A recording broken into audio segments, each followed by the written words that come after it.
This is horrific, but it's no surprise.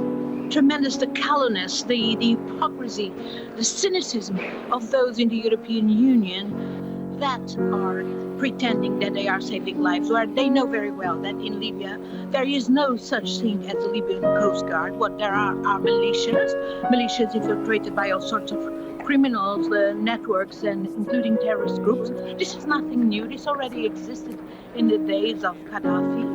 But of course now what is tremendous is the complicity of the EU and that we are being invaded by foreigners. That's not true, and indeed they are with their policy,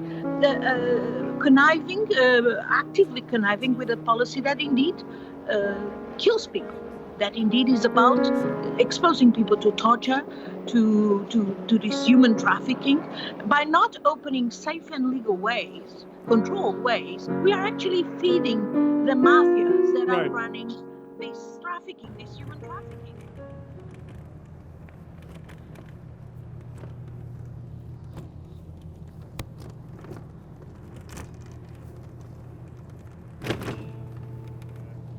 We used to call people migrants. We used to call in Italian clandestino. But when you are in front of one person, you hear his story. Sometimes he is walking from 5 years. You realize the word is too much little to contain all the story of a person. It is not enough to say migrant.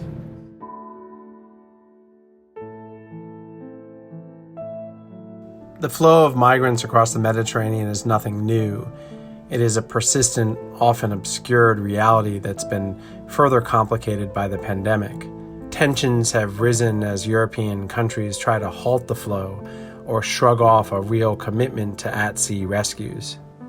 Between 2000 and 2017, more than 30,000 people have perished in the Mediterranean Sea, but the European Union has maintained a policy of externalizing responsibilities, investing heavily in the Libyan Coast Guard to take action in their waters.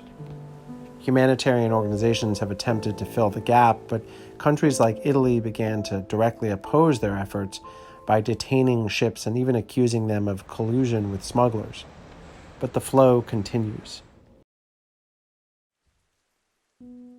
Last fall, I followed a tip to explore luxury cruise liners chartered by the Italian government for the purpose of detaining recently arrived migrants seeking asylum in Europe.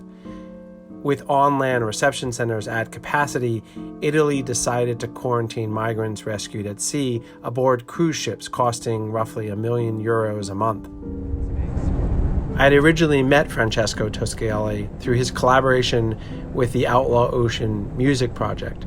The 29-year-old pianist told me he was doing a tour volunteering with the Red Cross, which staffs the cruise ships, and I wanted to investigate the circumstances of this quarantine.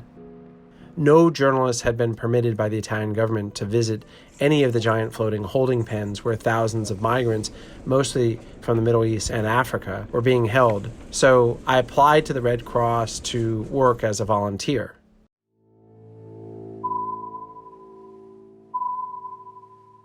Cruise ships have an architecture of deliberate disorientation, like shopping malls and casinos. Exits are harder to find, and there are few clocks or windows to measure the passing of time.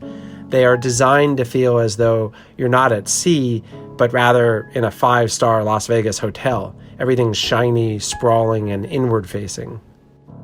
There is an inescapable irony to Italy's justified use of these floating quarantines during the pandemic when one of the first serious COVID outbreaks occurred on a cruise ship.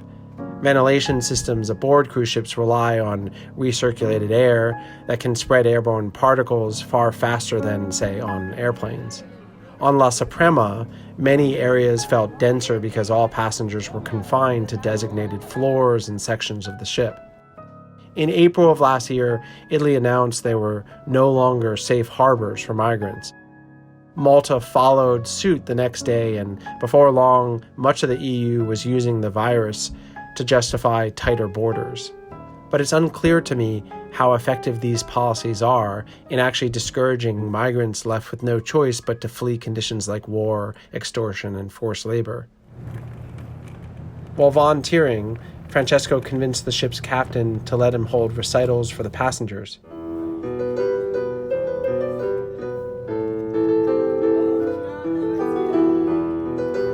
An oppressive sense of purgatory was momentarily dissolved around his piano as he played during outside recess and in narrow hallways and in the COVID-positive ward.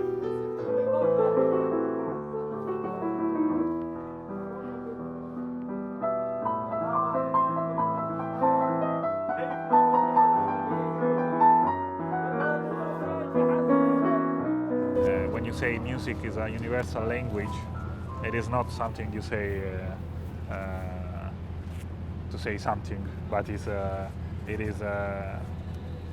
is truly a language, since most of them speak only Arab, and I cannot even say goodbye to them. But once I started playing, we immediately made a bond.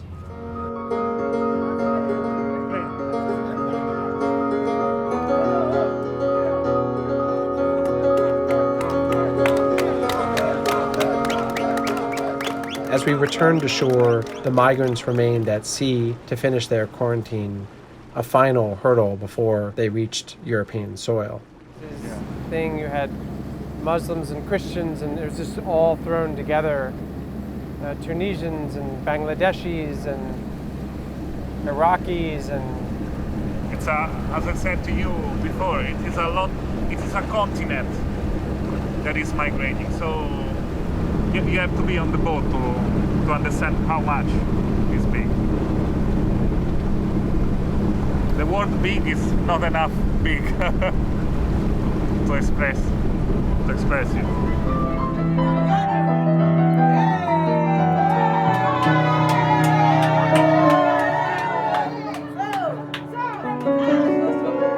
La Suprema remains in Italian waters.